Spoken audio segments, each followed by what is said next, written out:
Hi everyone, it's Katrina. There are so many places out there that still defy explanation. Even with all our fancy tech and advanced tools, there are ancient mysteries that still baffle scientists and historians today. How did anyone build a temple on top of a razor-thin mountain peak? Who were the mysterious moon-eyed people? What secrets lie within the walls of the last refuge of a fallen empire? And could Gobek Tepe rewrite the entire story of human civilization?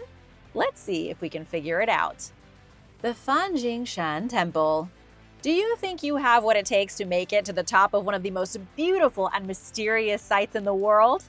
Towering above the clouds, perched atop a strikingly narrow rock formation, the Fanjing Shan Temple complex in China's Guizhou province is a marvel of both human perseverance and natural beauty. But reaching this sacred site is no easy feat. It takes a staggering 9,000 steps to ascend to the top. Are you up for it? Fanjing Shan, or Mount Fanjing, is the highest peak of the Wuling Mountains.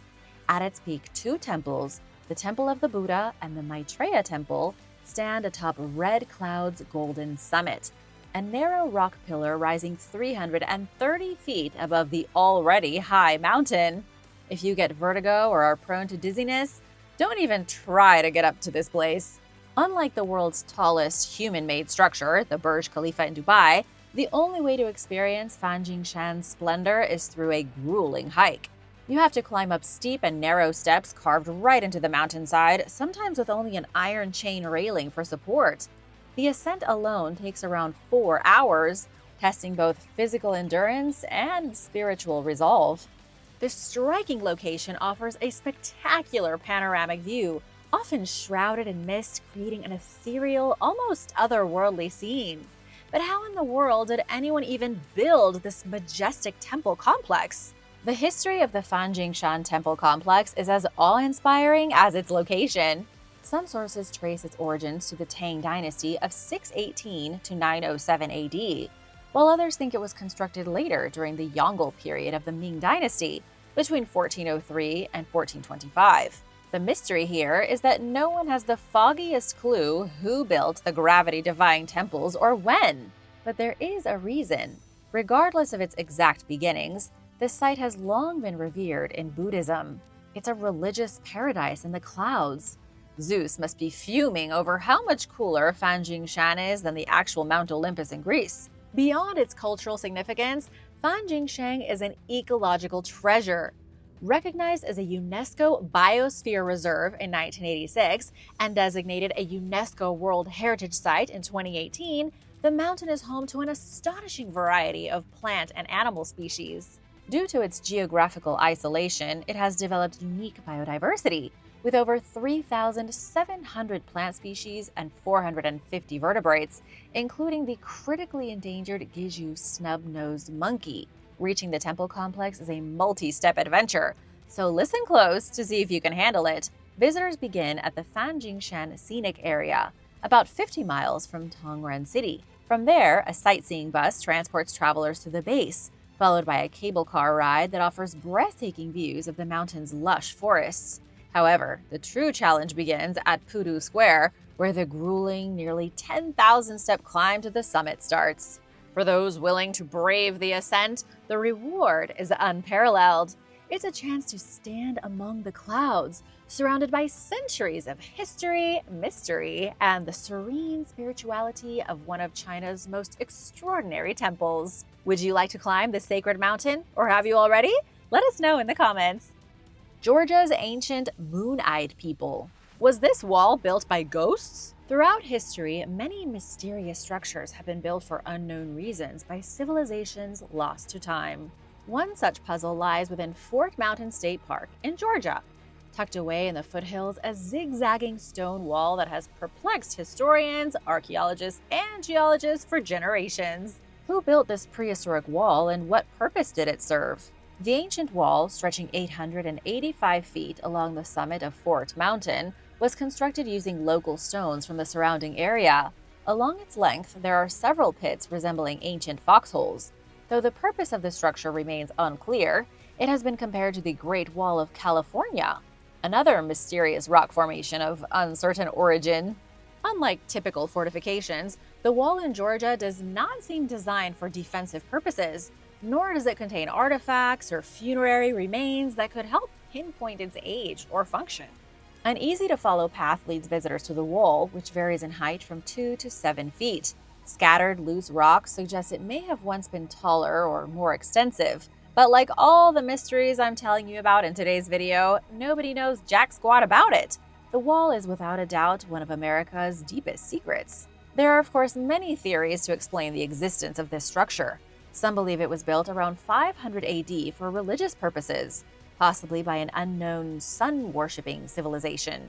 Cherokee legends, however, tell a different tale, one of an ancient race of pale-skinned humans who worshiped the sun and built the wall in alignment with celestial patterns. And get this little nugget. The wall's alignment is off by approximately 28.5 degrees, which some researchers believe indicates it could have been constructed before a cataclysmic event. This wall seems to predate some disaster that altered the Earth's tilt thousands of years ago. What could have been strong enough to alter the planet's tilt? The only thing that comes to mind right away is an asteroid impact. But no, this thing couldn't be prehistoric, could it? The mystery deepens. Among the most intriguing legends linked to the Fort Mountain Wall is the story of the Moon-Eyed People. According to the Cherokee, these mysterious beings were a race of small-statured, pale-skinned people with blonde hair and blue eyes. Their eyes were so sensitive to light that they could not see during the day, forcing them to live in underground caverns and emerge only at night. Some suspect these troglodytes still live in Georgia's remote hills, literally inside of the hills. Some accounts suggest that the wall was built as a defense against the Moon-Eyed People. Conflict broke out between them and the Cherokee, leading to the Moon-Eyed People's disappearance. Whether these beings were an actual lost civilization, an ancient European or Middle Eastern group, or purely mythical remains an open question. In fact, I pose the question to you. Who do you think the Moon-Eyed People were? As with many unexplained structures around the world, the zigzagging stone wall of Fort Mountain State Park serves as a reminder that there is still much to uncover about our planet's past. Whether it was a religious site, a defensive stronghold, or something else entirely, it continues to captivate those who visit and study its ruins. And now for a quick break, because it's shout-out time! I want to give a big thank you to Greg and Carl Huttenmeister for supporting this channel. We wouldn't be here without you guys. Be sure to subscribe if you haven't already for more videos about ancient mysteries. The last Roman fortress. Ever heard of a castle held together by a magic egg? Perched on the Margherita Islet in Naples, Castel dell'Ovo is one of Italy's oldest fortresses. Though today it's a historic landmark, its past holds a remarkable history. It was the final refuge of Romulus Augustulus, the last emperor of the Western Roman Empire. Before becoming a military stronghold, the site was home to an opulent villa built in the 1st century BC by the Roman general Lucius Licinius Lucullus. Now that's a pretty cool name. Known for his lavish lifestyle and immense wealth, Lucullus transformed the estate into a grand retreat with gardens, fish ponds, and an extensive library. Sounds like my kind of guy. His indulgent feast became so famous that the term Lucullian still describes extravagant meals today. After Lucullus's death, the villa was repurposed into a fortified structure under Emperor Valentinian III in the 5th century. It later became a sanctuary for Basilian monks, who established a monastery there, possibly at the behest of Romulus Augustulus' mother, Barbaria. Also a cool name for an emperor's mom. You've got to wonder what her personality was like with a name like that. In 475, Romulus Augustulus was deposed by the barbarian leader Odoacer. Instead of executing him, Odoacer allowed the young emperor to retire to the fortified Lucullanum villa. Little is known about Augustulus' later life, though it is believed he lived there for several years under close watch. Basically, house arrest. The site continued to evolve over the centuries long after Rome was defeated. Defensive fortifications were added by the Normans, Angevins, and Spanish rulers. It became a prison for figures such as Conradin of Hohenstaufen and the philosopher Tommaso Campanella. Now, let's talk about that magic egg. During the Middle Ages, a curious legend emerged about Castel dell'Ovo. It was said that the Roman poet Virgil, the one who guided Dante through the circles of hell, hid a mystical egg within the castle's foundations. According to the tale, If the egg were ever broken, the fortress and the entire city of Naples would collapse. When part of the castle crumbled in the 14th century, Queen Joanna I of Naples had to reassure the public that a new magical egg had been placed to maintain its integrity. Can you imagine everyone freaking out today that New York City will be destroyed because a magic egg buried under Times Square got crushed? Today it serves as a cultural center, hosting events, exhibitions, and tourists drawn to its ancient walls and breathtaking seaside views. But we may never know just how boring the last emperor's last days actually were. Gobekli Tepe is not what you think. A massive temple older than any civilization in recorded history, dug out of the earth in Turkey's Anatolia region, has become the biggest controversy in all of archaeology. I am, of course, talking about Gobekli Tepe. But this isn't your usual, this place is so old it was obviously built by alien speech. This is something different. Built over 12,000 years ago, Gobekli Tepe has been called the world's first temple. It's been hailed as the real Garden of Eden from the Bible. Scholars have come up with dozens of explanations for its impossible stonework and ancient timeline. The newest theory might just be the darkest yet. Gobekli Tepe was so far ahead of its time that some believe it may have been the birthplace of religion itself. The pillars, some as tall as 20 feet and weighing up to 20 tons, weren't just built for fun. They were carefully erected in circles and covered in intricate carvings of animals. And don't forget those mysterious T-shaped pillars, which some believe were meant to symbolize humans themselves. All right, now that you're all caught up, let's go dark. Archaeologists think that sacrificial rituals were held here, specifically human sacrifices. Yikes.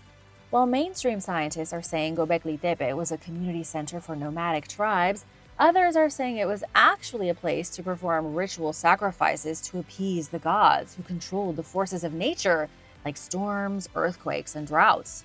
These early humans may have believed that in order to settle down, transition from hunting to farming, and get their crops to grow, they had to bribe the gods with offerings of blood.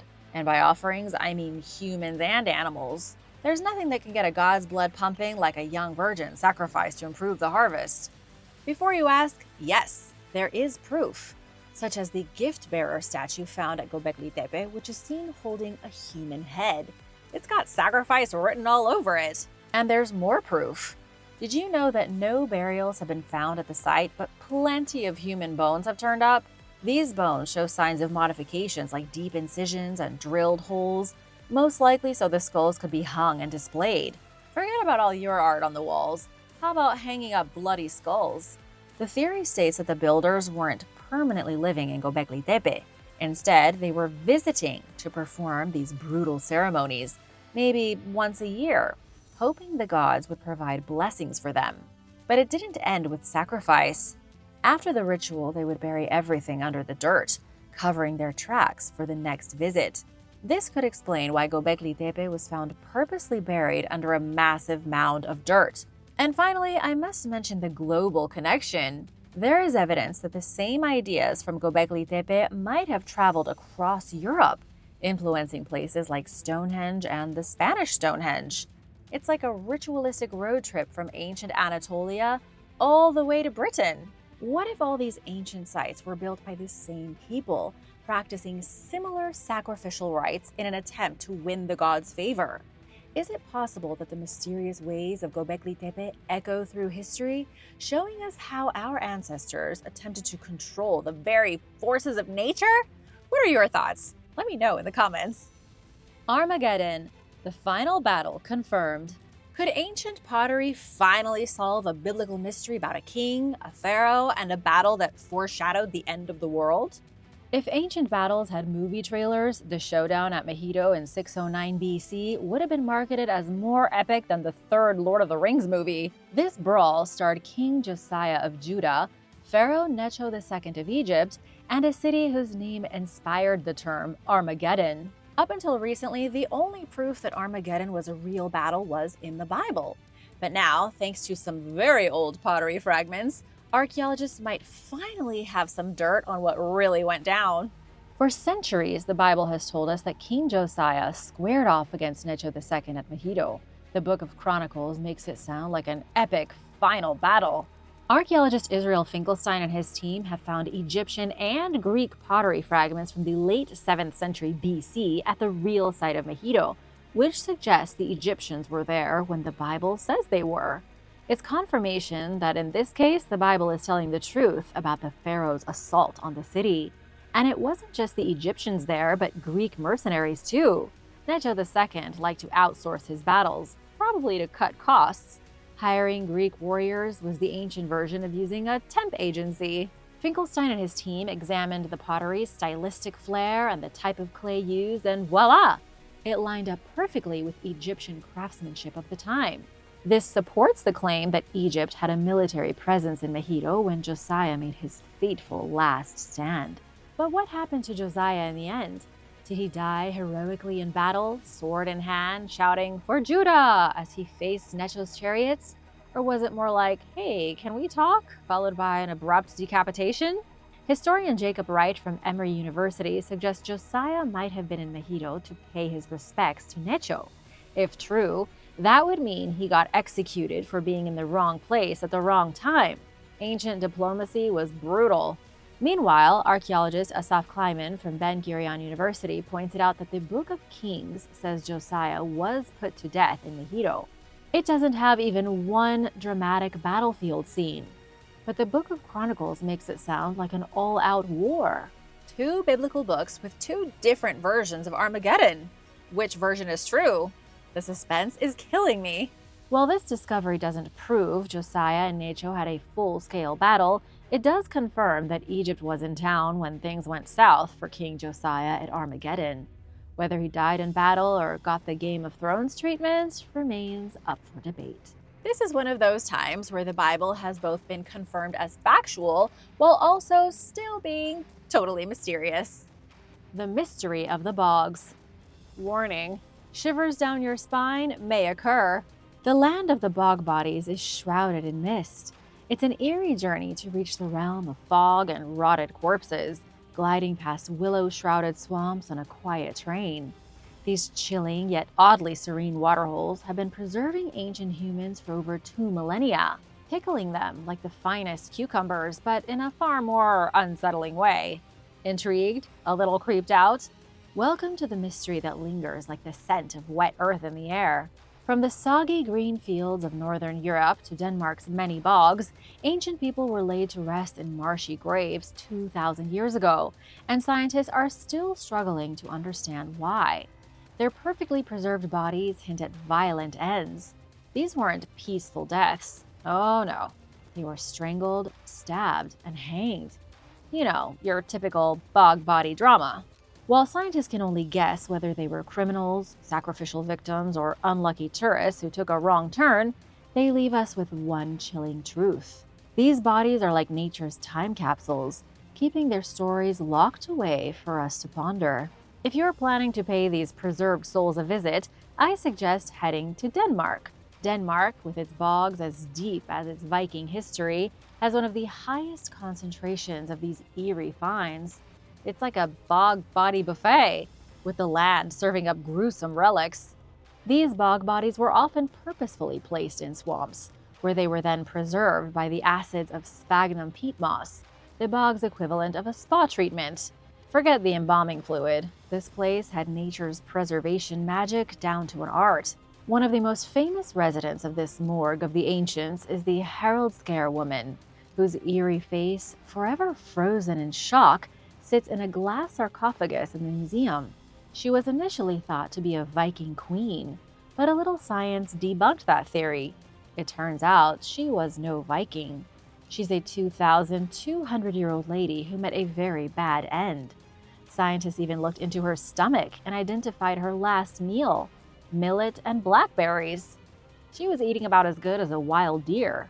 No one knows why the Herald Scare woman was fattened with blackberries and dumped in a bog, just like no one knows what happened to the other bog stars like the Tolland Man, Graubaul Man, and the rest of the bog squad. Tolland Man's serene face and the noose still around his neck tell a tale of a violent yet ceremonial end. Graubaul Man lounges in an almost yoga-like pose with his throat slit. If you're into creepy things rather than cringing right now, may I recommend the Moisgard Museum, where where you can gawk at these incredibly well-preserved specimens. They might not smile back, but the beautiful displays and gruesome backstories make the museum worth a visit. There's even an animated short to explain how dogs got the same weird ritualistic treatment. Where were the Hanging Gardens really? The 7 wonders of the ancient world, crowding people's bucket lists for thousands of years. While only the pyramids of Giza still stand, the rest have been lost to time, earthquakes, and general human incompetence. The most mysterious of all the wonders was the Hanging Gardens of Babylon. The problem is that no one can figure out if the gardens were ever real. According to legend, King Nebuchadnezzar II of Babylon, the same guy who turns into a werewolf in the Bible, built these extravagant gardens for his homesick wife, Amytis, who missed the green mountains of her homeland. Talk about setting an impossible standard for anniversary gifts. Nebuchadnezzar commissioned a lush, gravity-defying paradise in the desert. The gardens were said to be an engineering marvel, with a complex irrigation system that defied the arid Mesopotamian climate. Trees, flowers, and vines cascaded from towering terraces, creating an oasis of greenery. It was the world's first rooftop garden, long before trendy urban developers made them cool. But here's the catch. There is no solid archaeological evidence that these gardens ever existed. Ancient historians wrote about them, sure, but none of those accounts came from first-hand witnesses. It's like a historical game of telephone. One guy heard it from another guy who maybe heard it from a cousin of Alexander the Great's best friend. Some scholars even believe the gardens were located in Nineveh, not Babylon, which is like thinking the Eiffel Tower was in Brussels and then finding out it's in Paris. So, is the world's most mysterious ancient wonder a fantasy created by gossip? Or did Nebuchadnezzar really build the best anniversary present in romantic history? Let me know what you think in the comments and hit that subscribe button while you're at it. Secret Freemason tunnels revealed. The Guy's Cliff mystery involves secret tunnels, hidden chambers, and a fire started by Sherlock Holmes himself. This is a weird one. Deep in the heart of Warwickshire, England, where history clings to the landscape like a thick fog, sits Guy's Cliff House. It's a place so mysterious, it could make Scooby-Doo's gang drop their Scooby snacks in awe. For centuries, this partially ruined manor has been a playground for legends, a stomping ground for Freemasons, and a head-scratcher for historians. But now, after years of speculation, a team of experts armed with high-tech gadgetry is stepping in to uncover its secrets. Guy's Cliff has been standing since at least Saxon times, making it around 1,000 years old. In 1992, it suffered a disastrous fire, leaving behind ruins that look like they belong on a Gothic novel's cover. You can't even tell this place is old because it looks like it's under construction. It's a burnt-out husk. A husk with a mystery. There is a rumored labyrinth underneath the foundations. According to Adrian King, the site's custodian, there used to be another castle nearby. It may have been connected to Guy's Cliff, which I know is a really weird name for an ancient manor, by underground passages. But no one's ever found them. That's where experts from VR company River come in. Using cutting-edge tech to scan under the soil and through the walls, they've already detected multiple voids under the courtyard. The voids could be part of the labyrinth that no one seems able to get into. And then there's the mystery of the dungeon. Inside the main house is a chamber that looks like the kind of place you would summon the weird guys from Hellraiser. No one knows if it was a holding cell for poachers, a medieval panic room, or an underground speakeasy. Adrian King suspects it may have been a confinement chamber or a torture chamber. But again, no one knows for sure.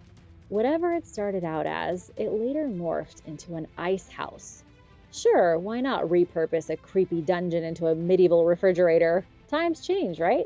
If the walls of Guy's Cliff could talk, they'd probably whisper, "I've seen some things." Local legend says the first recorded use of the grounds was in 448 AD, when Saint Dubricius, the same guy who crowned King Arthur, founded a chapel here. It wasn't until the 1970s that the Freemasons moved in. Then, in 1992, Granada Television decided to film Sherlock Holmes on site. When they used gas flames to simulate a fire in one of the screens, a real fire broke out, torching the main house. Oddly enough, the Freemasons still hold meetings at Guy's Cliff. They claim to know nothing about the secret underground labyrinth. But do you really believe them? Hopefully more scans will reveal something exciting. Maybe an ancient escape route, a lost castle, or a dungeon that doubled as a meat locker. What do you think is lurking underneath this spooky manor? The dark history of the Great Dismal Swamp. Murky water, buzzing insects, maybe even a lurking gator. That's the typical swamp image, isn't it? But hold on a second. What if I told you about a swamp in Virginia and North Carolina, a whopping 113,000 acres, that's hiding secrets thicker than the Spanish moss hanging from its trees? Secrets of ancient peoples, ambitious colonists, and courageous individuals seeking freedom. Ready to wade into the fascinating history of the Great Dismal Swamp? Seriously, Great Dismal Swamp? You almost expect a sign that says, "Abandon all hope, ye who enter here." And with good reason. This place is so dense, legend has it, it could swallow you whole, which, isn't exactly a relaxing thought. For 9,000 years, this landscape has been doing its own thing, shrinking from 1,000,000 acres thanks to us humans. It used to be 1,000,000 acres. Imagine that mosquito population. For centuries, Native American tribes called this wild place home. Then in 1607, the British showed up. And let's just say the happily ever after for the original inhabitants didn't quite pan out. According to the Nansemond Indian Nation, the swamp's central lake Drummond, which is a serene spot amidst all of that muck, was created by a fiery bird 4,000 years ago. Science offers a slightly less dramatic explanation, suggesting it evolved from a freshwater marsh into the cypress and cedar wonderland, complete with the same sphagnum moss you find in bogs. Fancy that! Regardless of its origin story, the arrival of the British marked a tough chapter for the Nansemond people. Despite the colonists being totally freaked out by the swamp, the Nansemond were essentially shown the door. Picture this, a vast, shadowy expanse. Sunlight struggles to pierce the dense canopy. Every rustle could be a hidden creature. In 1728, William Byrd II took one look and basically said, "Nope," avoiding the interior during his survey. But by 1763, ambition and maybe a bit of madness struck. George Washington and his buddies snapped up 40,000 acres, dreaming of draining it and turning it into lumber. This is where the story takes a darker turn. Enslaved people, men, women, and even children, were forced into this formidable environment. They toiled under brutal conditions, digging ditches like the Washington and Jericho ditches that still scar the landscape today, all to fulfill someone else's profit dreams. You can almost hear the echoes of their labor in the silence of the swamp. But the Dismal Swamp wasn't just a place of forced labor, it became a beacon of hope. It served as a crucial refuge for those escaping the horrors of enslavement. Imagine the courage it took to venture into this wild unknown, to build independent settlements and carve out a life of freedom in the face of constant danger. By the 1840s, the swamp had earned a powerful reputation as a center of Black resistance and self-determination. Then came the Civil War, further disrupting the already challenging landscape.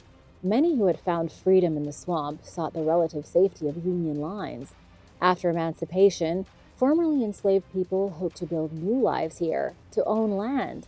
Tragically, racial discrimination limited their options, often confining them to less desirable areas like the swamp's edge. It's a stark reminder of how deeply ingrained inequality shaped even the most remote corners of the country.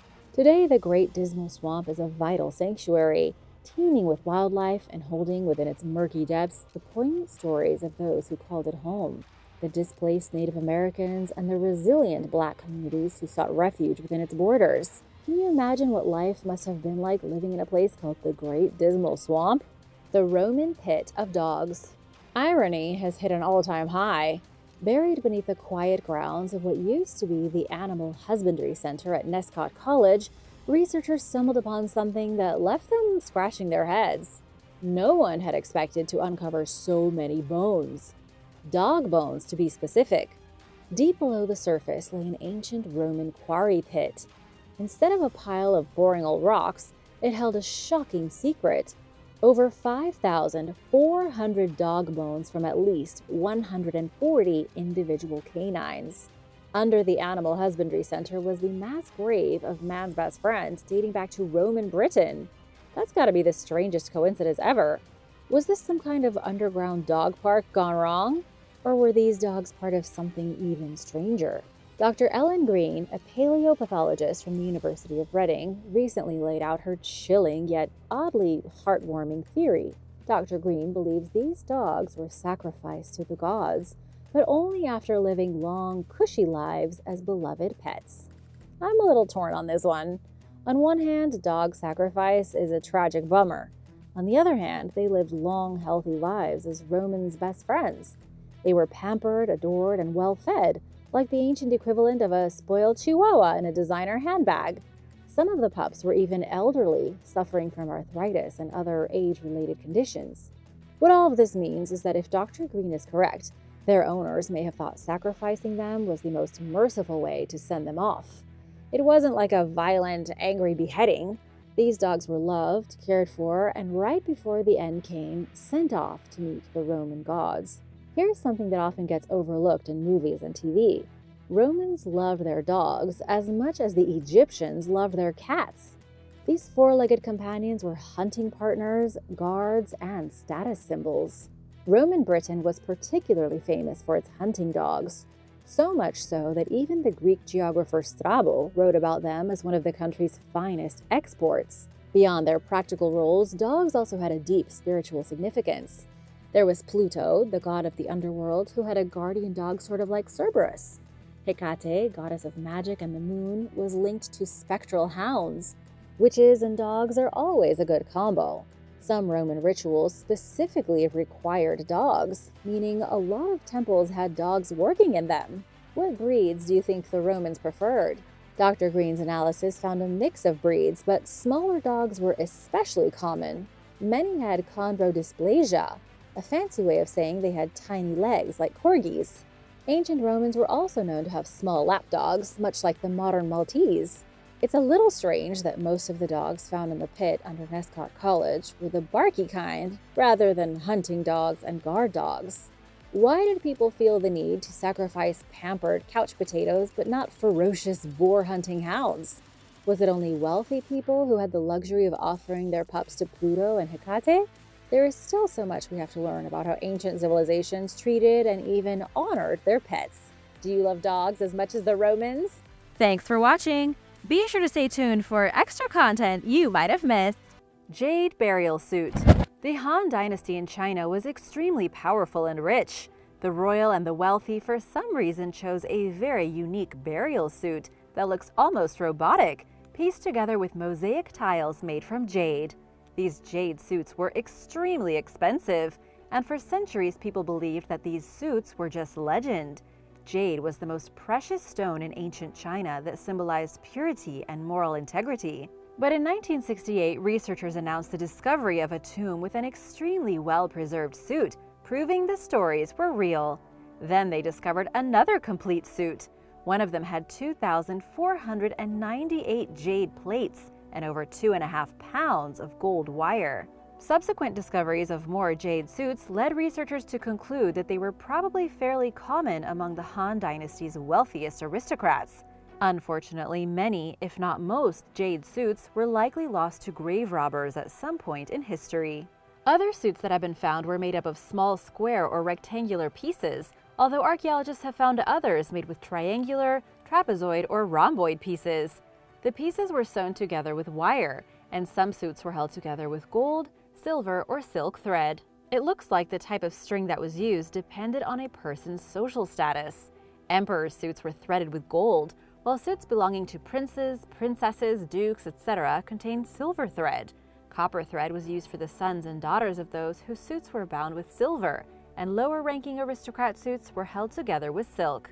All other members of society were forbidden from having a jade burial suit at all, and they probably couldn't afford it anyway. People did not always follow these rules, and it looks like some tried to make these burial suits out of other, less expensive materials.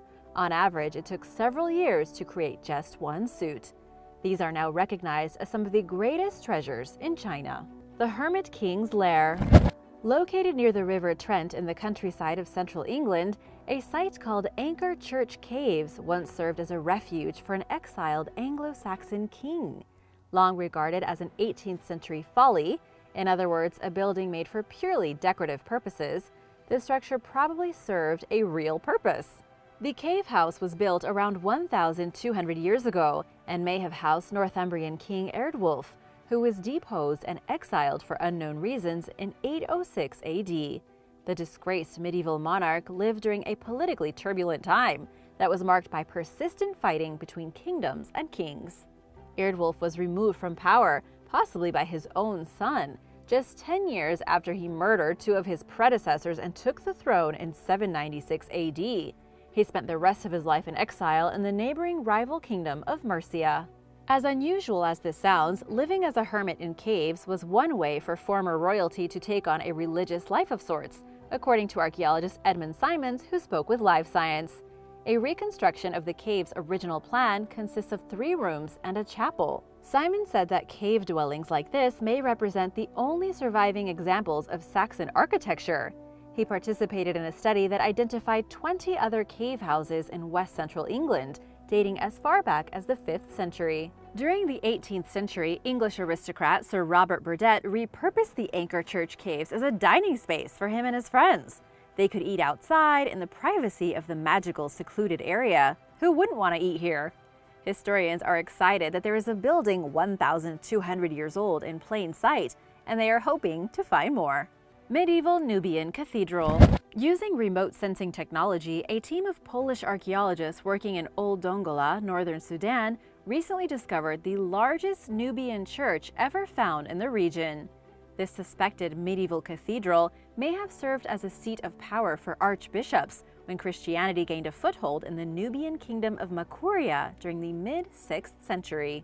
Earlier this year, a team led by director Artur Obluski from the Polish Center of Mediterranean Archaeology found an empty space in the town's underground citadel. When they investigated further, they expected to find a town square that perhaps hosted communal prayers.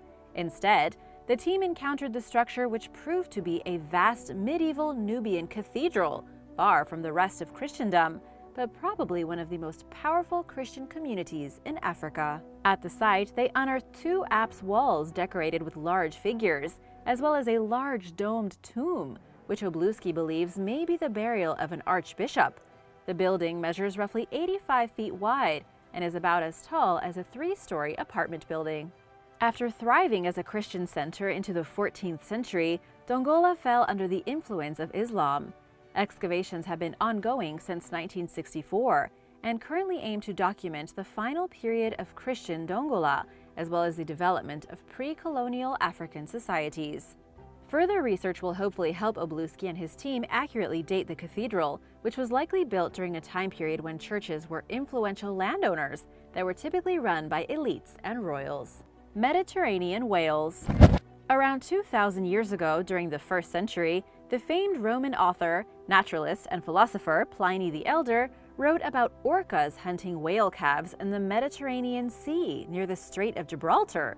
During the summer, the killer whales viciously slaughtered mother whales and calves in the Bay of Cadiz, according to Pliny's account. What's weird about this is there are no killer whales in the Mediterranean. No one has seen killer whales off the coast of Spain.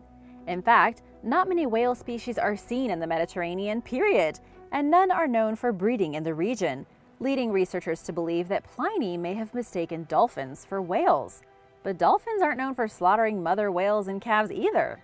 Now, groundbreaking research carried out in recent years suggests that Pliny's account is factual. A 2018 study describes the discoveries of bones belonging to North Atlantic right whales and Atlantic gray whales, which were found among the ruins of an ancient Roman fish processing facility along the Strait of Gibraltar. Unearthed in the ancient Roman city of Baelo Claudia near modern-day Tarifa, Spain, the evidence fits perfectly with Pliny's claims, even if it does not remotely reflect the region's ecology today. Lots of things have changed in thousands of years, not just the rise and fall of empires. The discovery has prompted experts to wonder if the Romans harvested whales, in addition to their known tradition of harvesting tuna and other large fish. According to lead study author Ana Rodriguez, while ancient fishermen lacked the technology to venture out to sea and hunt large whales, it's possible that they may have taken advantage of the opportunity to kill them while they were close to shore. Ana further explained that the study shows how even heavily studied regions have surprising elements to their past, leaving one to wonder what else has been lost to history in places like the Mediterranean. Prehistoric beast. One of the first vertebrates to evolve on land lived around 310 million years ago in what is now the Mason Creek in Illinois. Dubbed Jormungandr bolti, the creature was a microsaur measuring just 1.9 inches long. It had a long, slender body with short limbs and a blunt skull. The species is named after Jormungandr, the world serpent of Viking mythology that was large enough to wrap its body around the earth and which once battled Thor, the Norse god of thunder. It had specialized scales that scientists believe were meant for repelling dirt, indicating that the ancient reptile burrowed underground and slithered like a snake, according to a recent study. J. bolti went extinct around 251 million years ago. The fossil is giving scientists the rare opportunity to learn more about early microsaurs, which they believe were the first amniotes, a type of backboned animal that developed embryos and fluid-filled eggs, according to the University of California Museum of Paleontology. If this is the case, then J. bolti's snake-like body is evidence that animals diversified faster on land than experts originally thought. And now for number 5. But first, want to give a big shout out to Zach Picer and Earth. Earth is watching our videos. Thanks so much for supporting Origins Explained. If you are new here, be sure to hit that subscribe button for more videos about archaeology and amazing discoveries. Stolen Roman frescoes. Sometime during the 1970s, someone illegally cut out 3 fragments of a 1st century Roman wall fresco in Stabie, a village near Pompeii. The pieces contain images of a dancing woman carrying a tray, a woman's head, and a cherub playing a flute. Law enforcement recovered the relics last year as part of a bigger investigation into illicit artifact trafficking. Records show that the frescoes changed hands between American, Swiss, and English antiques dealers several times during the 1990s. 3 other stolen frescoes that were seized in the investigation were found by police in 2012 in the village of Civita Giuliana, which is located to the northwest of Pompeii. Officers found the works after discovering a hidden tunnel leading to an illegal archaeological dig. Thankfully, police stopped the thieves before they carried out their plans to smuggle the stolen frescoes abroad. The suspects' criminal trials are ongoing. Meanwhile, archaeologists have continued to excavate at Civita Giuliana and have found an array of fascinating artifacts, including the remains of 3 harnessed and saddled horses, as well as the remains of 2 people who died side by side. The return of important archaeological artifacts to their rightful place is a big deal, because once they are taken and switch hands and it becomes all about the money, the entire story gets muddied and confused. Viking-era tombs. Lasting from around 800 AD to 1050, the Viking era was kind of short, yet it made a long and enduring mark on European history.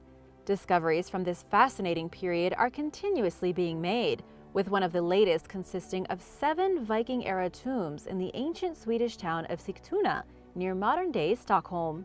Dating back to the 900s, the burials were built around the time Sigtuna was founded. They contain the remains of 4 adults and 4 children, and 2 of the children are believed to be twins. Based on their small size, the pair appeared to have died during or shortly after birth, according to project manager Johan Runer, who spoke with Live Science following the discovery. Archaeologists also found a handful of artifacts, including a leather belt with iron fittings. Silver coins were found in one Viking's mouth, which was once a common practice throughout the region. He further explained that the tombs are some of the oldest Christian burials ever found in Sigtuna. At the time, it was common to cremate the dead, but the bodies were buried in the ground. The site also contains charcoal pits and caskets bearing evidence of fire damage, which is a first for the area, although these archaeological features are customary for the Viking Christian period. It was kind of a mix between Christian and Viking practices. Some of the tombs had stone structures that are also typical of Viking-age Christian burials. Ancient Egyptian warship. At its peak around 2,400 years ago, the ancient city of Heraklion was Egypt's largest Mediterranean port. Its ruins are now submerged in Abu Qir Bay off the coast of Alexandria, where archaeologists recently discovered a wrecked warship from Herakleon's final years of existence. Found beneath a crumbled temple and 16 feet of clay, the ship's shape suggests that it was built for speed. Measuring 82 feet long, the vessel's hull is 6 times its width, indicating that it could travel quickly and was not meant for holding cargo or passengers. Based on its flat bottom and keel, which are useful for traveling in shallow water, researchers believe the ship was built for the Nile River. Heraklion, also called Tonis, was a melting pot of Egyptian and Greek culture. This is evident in the Abu Qir Bay ship, which contains a blend of Greek shipbuilding techniques and Egyptian design and construction. Experts believe that the vessel was built somewhere in Egypt using repurposed wood from older ships. During the 2nd century BC, a series of catastrophic earthquakes and tsunamis began to destroy Heraklion. The clay ground liquefied, collapsing buildings around the city and causing large stone blocks from the Temple of Amun to crush the ship. The vessel is remarkably well preserved thanks to the clay that buried it. It's only the 2nd warship from Egypt's Ptolemaic period that has ever been found. Coin hoard. Located on the Taman Peninsula in modern-day Russia, the ancient Greek city of Phanagoria had numerous enemies due to its strategic trading position within the Bosporan kingdom. Phanagoria was extremely wealthy, owing to its advantageous location.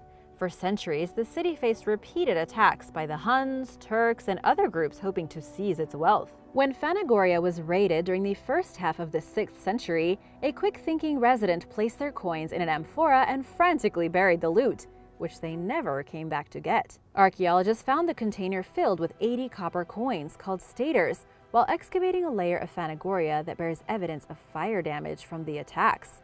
Large parts of the city were torched, destroying homes, wineries, and public buildings. Experts believe that the nomadic Huns or the Avars, a group who fled from the Turks, may have been behind the brutal invasion. The coins bear images of late 3rd and early 4th century Bosporan kings. While their minting was discontinued around 341 AD, the coins continued to circulate in the region, coinciding with the use of Byzantine gold as currency. Roman road. The recent discovery of a Roman road submerged in the Venice lagoon indicates that the area may have been filled with settlements before the city was officially founded during the 5th century. Based on past discoveries of artifacts in the area, archaeologists have long known that parts of the now submerged Venice lagoon were accessible by land during Roman times, but they were unsure of the extent that humans occupied the lagoon. A recent archaeological mapping project of the lagoon revealed the presence of 12 structures in the Treporti Channel. Measuring up to 8.9 feet tall and 173 feet long, they appear to have lined a road. The findings build on the previous discovery of what appeared to be paving stones by scuba divers during the 1980s. Additionally, the team discovered 4 more structures that were up to 13 feet tall and 442 feet long, the largest of which they believe was a dock or other harbor structure. It looks like a whole permanent settlement may have existed in the now submerged Treporti Channel. They theorize that the road may have been connected with a larger road network in the Veneto region, and that sailors and travelers used it to travel between the northern Venice lagoon and the modern-day city of Chiaja. Thanks for watching! Do you want to go diving in the Venice lagoon?